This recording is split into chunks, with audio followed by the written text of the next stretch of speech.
maka kita lihat bahwa pada saat timbulnya modernisme dan reformasi itu ada satu hal yang diinvensi, ditemukan di pembaruan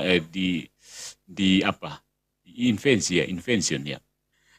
Seorang biarawan Agustinian bernama Martin Luther itu menolak infalibilitas kepausan, menolak konsili-konsili, dan mengatakan bahwa paus dan konsili ekumenis bisa berbuat salah. Inilah salah satu bentuk heresinya. Jadi sola scriptura ini dimulai ketika Martin Luther ini memutuskan untuk menyangkal infalibilitas gereja yang tadi baru saja kita bahas, konsili ekumenis dan keputusan paus yang mengklaim bahwa mereka dapat berbuat salah. Jadi ini jelas. Dengan demikian bertentangan kalau mereka ini bisa berbuat salah, itu artinya secara implisit terkandung pernyataan proposisi bahwa Tuhan bisa salah. Sehingga meninggalkan Alkitab sebagai satu-satunya aturan iman yang sempurna.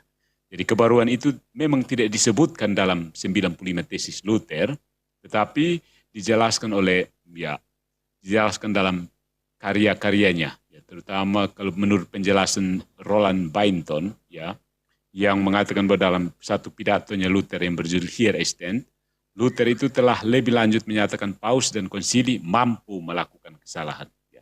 Kemudian dia mengulangi dan memperkuat klaim tersebut selama 18 hari perselisihan di Leipzig pada Juli 1519. Kemudian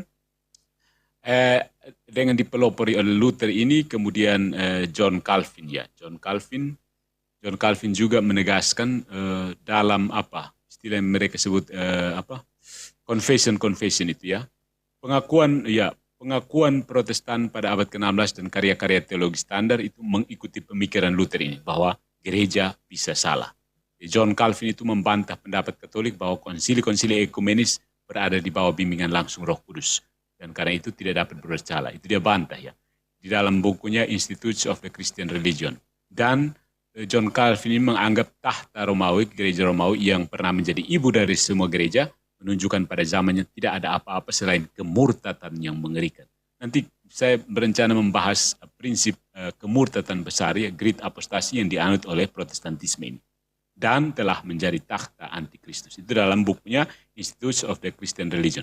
Kemudian The Belgic Confession, itu pengakuan Belgia, menyebut Alkitab sebagai satu-satunya aturan yang sempurna. Kemudian Helvetic Confession, pengakuan Helvetic, berpendapat bahwa kami tidak mengizinkan diri kami sendiri dalam kontroversi tentang agama atau masalah iman untuk mendesak kasus kami hanya dengan pendapat para bapa atau dekrit konsili. Kami menolak tradisi manusia.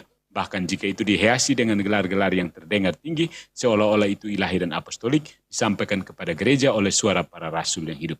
Kemudian, The Anglican 39 Articles menyatakan bahwa gereja Roma telah keliru dalam hal iman. Fatal sekali ya.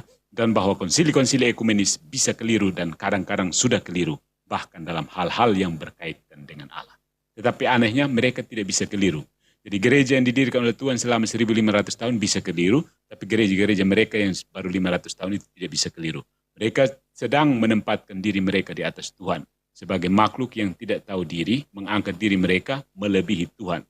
Tuhan tidak mampu menjaga gereja, tapi merekalah yang mampu menjaga gereja. Ya, dari situ maka tadi saya mau sebut apa ya?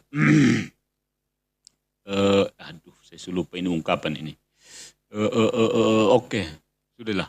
Nanti kalau saya ingat baru saya bicara lagi. Jadi mereka sebenarnya mengangkat diri sendiri bahwa gereja sudah jatuh ke dalam the great apostasy. Ya. Dan menggunakan teori penyelamatan yang sudah pernah digunakan oleh manusia-manusia abad ke-7. Bahwa orang Yahudi telah menyelewengkan firman Tuhan. Maka ada nabi yang datang untuk memperbaiki. Pada abad ke-16 pun bapak-bapak reformasi ini menyatakan bahwa gereja telah menyelewengkan firman Tuhan dan mereka datang untuk memperbaiki. Namanya teori penyelewengan dengan satu proposisi dasar bahwa gereja Kristus telah mengalami kemurtatan besar. Dan mereka turun sebagai juru selamat.